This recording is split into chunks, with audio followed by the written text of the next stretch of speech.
ابن جوزی لکھتے ہیں کہ اصفہان کا ایک بہت بڑا رئیس اپنی بیگم کے ساتھ دسترخوان پر بیٹھا ہوا تھا۔ دسترخوان خدا کی نعمتوں سے بھرا ہوا تھا۔ اتنے میں ایک فقیر نے صدا لگائی کہ خدا کے نام پر کچھ کھانے کے لیے دے دو۔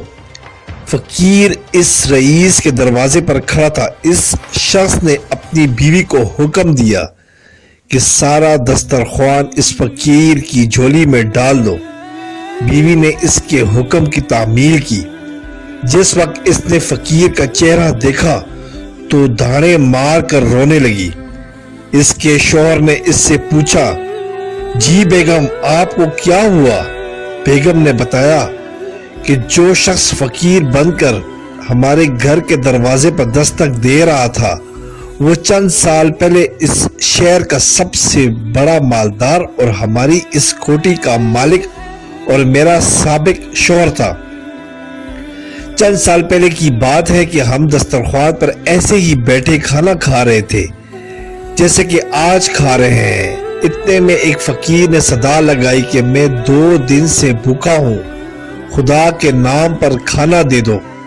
یہ شخص دسترخوان سے اٹھا اور اس فقیر کی اس قدر پٹائی کی کہ اسے لہو لہان کر دیا۔ نہ جانے اس فقیر نے کیا بددعا دی کہ اس کے حالات بد سے بدتر ہو گئے۔ سارا کاروبار ٹھپ گیا اور وہ شخص فقیر و کلاش ہو گیا۔ اس نے مجھے بھی طلاق دے دی۔ اس کے چند سال گزرنے کے بعد میں آپ کی زوجیت میں آ گئی۔ شوہر بیوی کی یہ باتیں سن کر کہنے لگا، بیگم کیا میں آپ کو اس سے زیادہ تعجب خیز بات بتاؤں؟ اس نے کہا، ضرور بتائیں۔ شوہر کہنے لگا، جس فقیر کی آپ کے سابق شوہر نے پٹائی کی تھی وہ کوئی دوسرا نہیں بلکہ میں ہی تھا۔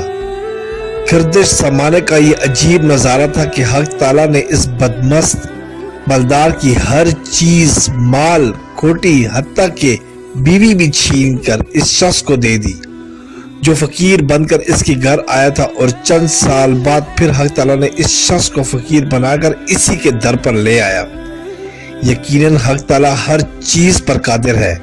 تاریخ ایسے سبق آموز واقعات سے بھری پڑی ہے، شرط ہے کہ انسان اس سے عبرت پکڑے۔ سبسکرائب کرے، لائک کرے اور بیل آئیکن پہ کلک کرے تاکہ آپ کو اس طرح ہی پیاری اچھی اسلامی ویڈیو ملتی رہے۔